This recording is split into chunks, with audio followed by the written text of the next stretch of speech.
Welcome to Q News Deep Dives. Today, we're jumping right into something pretty huge, Japan's big strategy for what they're calling a quantum leap.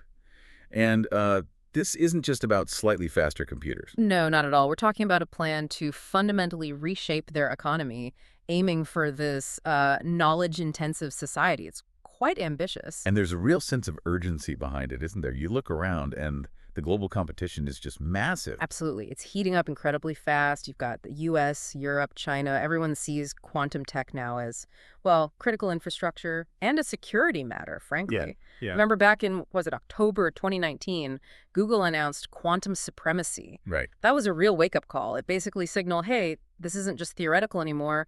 Things are moving and maybe faster than we thought. So what we want to do today is kind of unpack Japan's game plan for you. We've dug into their main strategy document, the Quantum Technology Innovation Strategy, especially the updates from 2022 and just this year, 2024. Yeah, the goal is to lay out, what technologies they're betting on, what kind of future they're actually trying to build with this stuff. And those economic targets they've set for 2030, they are seriously aggressive. We'll get into those. Okay, so to really get why Japan feels this pressure, you have to see the scale of investment happening elsewhere. It's kind of staggering. It really is. Just look at the U.S. They're putting in over, $200 million a year just into the R&D side. Right, annually. Yeah. And that's driving hubs, standards, the whole ecosystem. Then you've got Europe with their quantum technology flagship. That kicked off in 2018. €1 billion for that one, a huge continental push. And China. Mm. Well, the numbers there are just immense. Yeah, the big one is the National Laboratory for Quantum Information Sciences. The investment there was around 7 billion yuan. That's like over $1 billion just for one major center. Wow. So that really sets the scene. Big money, big stakes. Definitely puts the pressure on. Now, when you look at Japan in that context, there's this interesting sort of paradox, isn't there? They've historically been really strong on the fundamentals. Oh, absolutely. Basic theory, building up that core knowledge, foundational tech world-class stuff often originates there. Really deep roots in research. Oh. But, and this is the crucial point they themselves recognize, they've been lagging when it comes to actually turning that brilliant research into, practical applications, into industries.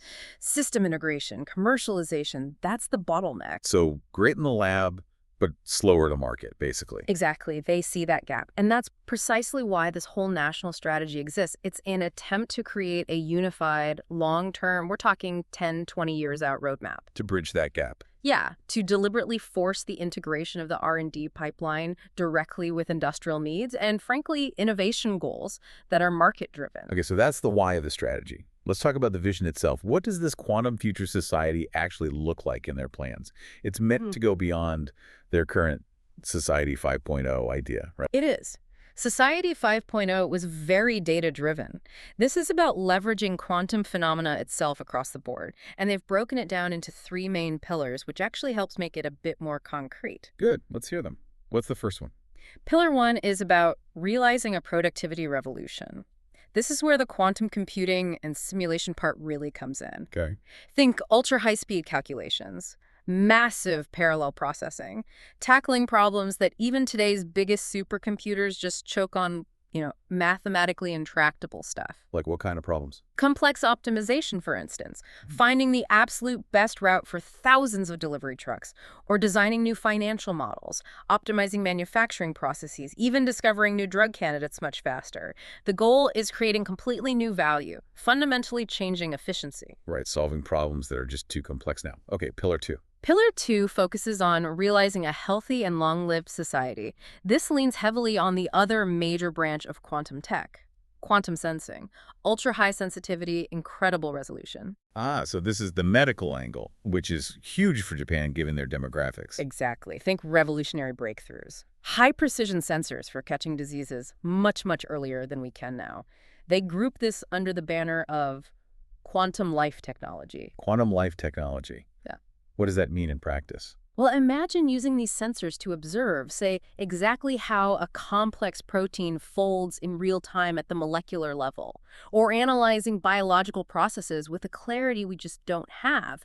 That kind of fundamental understanding could lead to designing drugs in a completely new, rational way. Fascinating. And the third pillar, This one sounds pretty critical. It is, especially in the Oh. near term. Pillar 3 is ensuring national and citizen safety and security. This directly addresses the threat everyone's worried about, Which is? that a powerful enough quantum computer, when it arrives, will basically shatter most of the encryption we rely on today to protect everything: online banking, communications, government secrets, you name it. Right, the public key encryption problem. Precisely. So the strategy focuses heavily on developing and deploying quantum secure communication, primarily quantum communication and cryptography. And the main technology there is QKD, quantum key distribution. That's the leading contender right now, yes. QKD's security isn't based on assuming a math problem is hard to solve. It uses the actual laws of quantum physics. How does that work, simply? Basically, if someone tries to eavesdrop on the key exchange, the very act of measuring the quantum state disturbs it in a way that the legitimate users can detect immediately. You can't spy without leaving a trace. It's fundamentally secure, proven by physics. Okay, that's a powerful concept. So clear vision, high stakes. Now let's dig into the actual technologies, the what. The strategy seems to focus on 4 core areas. That's right. 4 main technological pillars that underpin the whole vision. What's the first one? The most famous one, I guess. Pillar 1, quantum computers and simulation. And here they're actually pursuing 2 main types of quantum computers in parallel. First, there's the long-term ambition, the general-purpose gate-type quantum computer. This is the dream machine, the one that could theoretically run Shor's algorithm and break encryption. But it's incredibly complex. Needs error correction, all that. Exactly. Fault tolerance is a massive hurdle. Most people think truly useful, large-scale gate machines are still, maybe 20 or 30 years away. It's still a ways off then. But Japan has strengths here already. They do. The strategy points to their history with superconducting qubits, that technology actually has Japanese origins. And maybe more significantly now, Riken, a major research institute, achieved a world record fidelity with silicon qubits. Ah, silicon, that plays to their strengths, right? Semiconductor manufacturing. Precisely. It's a potential strategic advantage, leveraging their deep industrial expertise in silicon fabrication. It's a smart alignment. Okay, so that's the gate type. What's the other path? The second path is the annealing type computer, or quantum annealer. These are different beasts. They're specialized machines designed specifically for tackling those complex optimization problems we talked about earlier: logistics, finance, material science. Not general purpose, but useful sooner. Much sooner. In fact, companies like D-Wave are already selling commercial annealers. Japan sees these as providing real value now, often working alongside classical computers as powerful accelerators for specific tasks. Okay, compute covered. Pillar 2. Pillar 2 is quantum measurement and sensing. This area is honestly sometimes overlooked next to computing, but it's probably the closest to having widespread practical impact in the near term. Right, because it's about making things incredibly precise. Exactly. Ultra-precision measurements of things like magnetic fields, gravity, time, temperature sensitivity, far beyond classical sensors. The strategy specifically highlights solid-state quantum sensors. Like those diamond NV centers. What's special about them? The big deal is room temperature operation. See, many quantum sensors need to be cooled down to near absolute zero with bulky, expensive cryogenic equipment. Which limits where you can use them. Totally. Diamond nitrogen vacancy NV centers, however, can achieve incredible sensitivity at room temperature. That suddenly makes them viable for portable medical devices, geological surveying, monitoring infrastructure, wear and tear places where cryocoolers just aren't practical. That's a game changer for deployment. Any other key sensing tech? Yes, optical lattice clocks. This is an area where Japan is genuinely considered the world leader.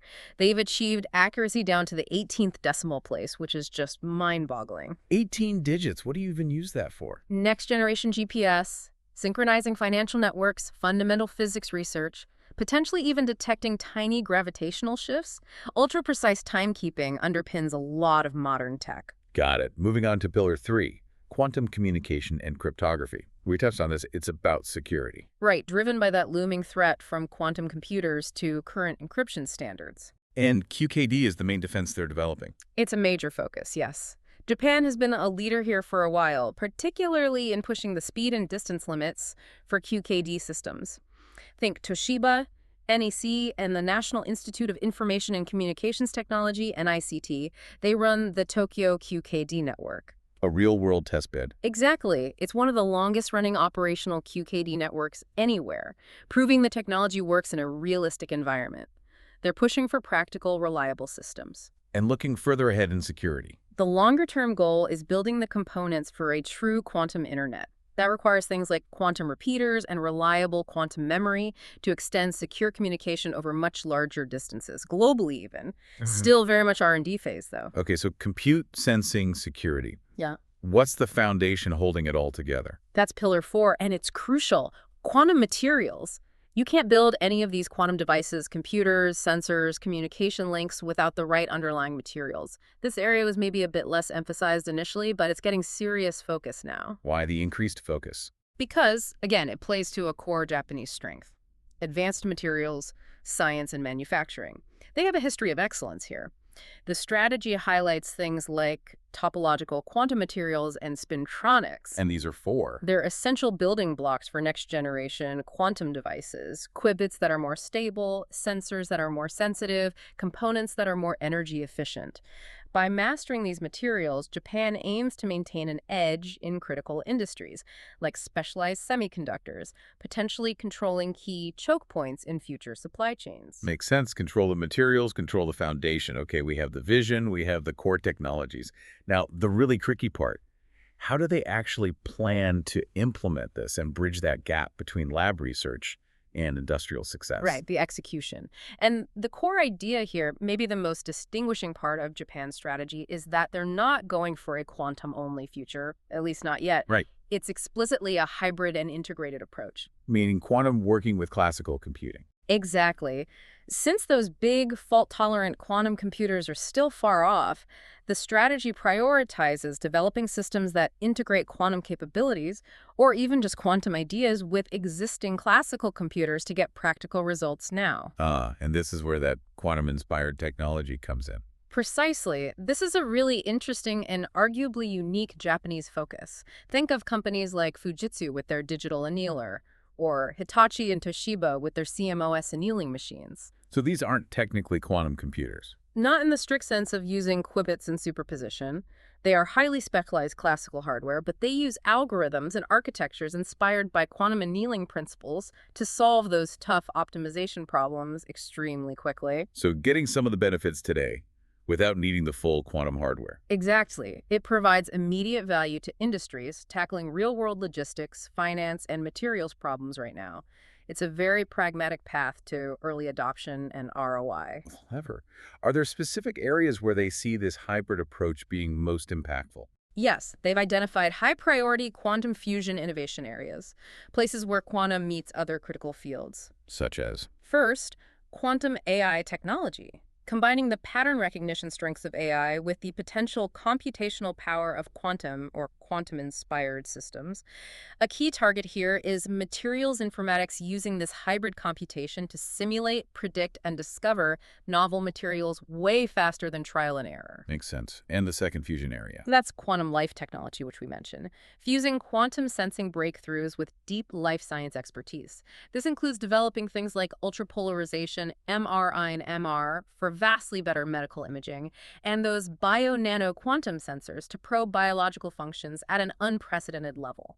The goal is revolutionizing diagnostics and ultimately life extension. Okay, to make all this happen, you need the right infrastructure and, critically, the right people. Absolutely essential. On the infrastructure side, they're creating and expanding these quantum technology innovation hubs.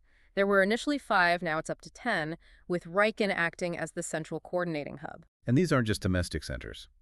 No, a key point is that they're designed as international hubs. The goal is explicitly to attract top global researchers, foster collaboration, and bring in international investment. They know they can't do it entirely alone. And the people side, the talent pipeline. This is a huge long-term focus. The strategy talks about cultivating quantum natives. Quantum natives, what does that mean? It means educating a new generation, starting as early as high school, to be fluent in quantum concepts and how to apply them to practical industrial problems. People who can bridge the gap between the deep physics and the business So applications. not just pure quantum physicists, but people who can translate. Exactly. And part of this involves aggressively promoting what they call brain circulation, sending PhD students and young researchers abroad to top labs worldwide to quickly absorb expertise, and then ideally bringing that knowledge back, or at least fostering strong international networks. That sounds smart, but also challenging getting people to come back. Yeah. Now let's talk about those huge 2030 targets. They seem incredibly ambitious. They are definitely eye-catching. A production value of 50 trillion generated by quantum tech by 2030. Yeah. That's massive. How is that even feasible in 6 years, especially given the lag they're trying to overcome? Well, again, it hinges entirely on that hybrid strategy and near-term applications. That 50 trillion yen figure isn't expected to come solely or even primarily from general-purpose quantum computers. Okay. So where does it come from? It's projected to come from the rapid, widespread adoption of quantum sensing in healthcare and industry, the deployment of QKD for secure communications, and critically, the broad implementation of those quantum-inspired annealers and hybrid quantum software solutions across multiple sectors like finance, logistics, and materials discovery today and in the coming few years. It's about near-term value generation. Right. Focusing on what delivers value soonest and the user target. They're aiming for 10 million domestic quantum technology users by 2030. That's a significant chunk of the population, maybe 5 to 10%. Why that number specifically? Because that level of adoption, around 5–10%, is often seen as a kind of tipping point. Once you get that many users familiar with and deriving value from a new technology, it tends to trigger much faster, almost exponential growth afterwards. Trying to kickstart the network effect. And finally, startups. Yep. They want to see the emergence of quantum unicorn venture startups achieving a billion-dollar valuation across these different quantum fields. It's a clear signal they want a vibrant entrepreneurial ecosystem, not just big corporate players. These targets really show quantum is seen as the engine for Japan's next economic era. It really is an all-encompassing effort. Pulling together computing, sensing, security, materials, integrating with AI, building hubs, training natives.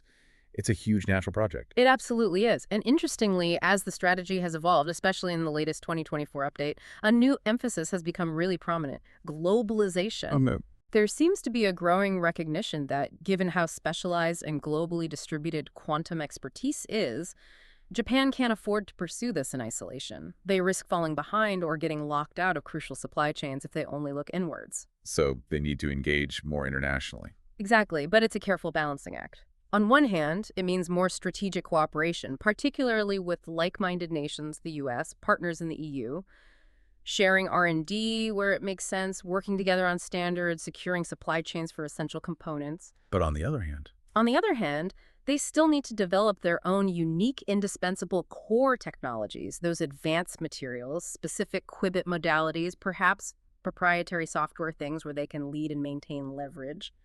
It's about ensuring they have visibility, as the strategy puts it, and a necessary role in the global quantum ecosystem. Cooperation plus strategic independence. a complex dance on the world stage. It really highlights the stakes. And speaking of stakes, let's circle back to that security point as we wrap up. You mentioned the threat is imminent, even if the big computers are decades away. Yes, that's a critical takeaway for everyone listening. The U.S. National Institute of Standards and Technology, NIST, is expected to finalize the first standards for post-quantum cryptography, or PQC, in 2025. These are algorithms designed to resist attacks from future quantum computers. 2025, that's next year. Right. Now, think about how long it takes to upgrade complex, critical IT infrastructure globally. Every bank, every government agency, every secure communication system worldwide, migrating everything to new cryptographic standards could easily take a decade, maybe longer. A decade. So even if a crypto-breaking quantum computer is 15 or 20 years away. The data being encrypted today could be harvested now and decrypted later, once that computer exists. So the really provocative thought to leave you with is this. Are we acting urgently enough now to protect our sensitive data against a threat that hasn't fully materialized, but whose arrival is seen as inevitable? The transition needs to start well before the threat becomes immediate. That's a very sobering point. Definitely food for thought for anyone handling sensitive information today. Thank you for watching today. This was QNews, a deep dive.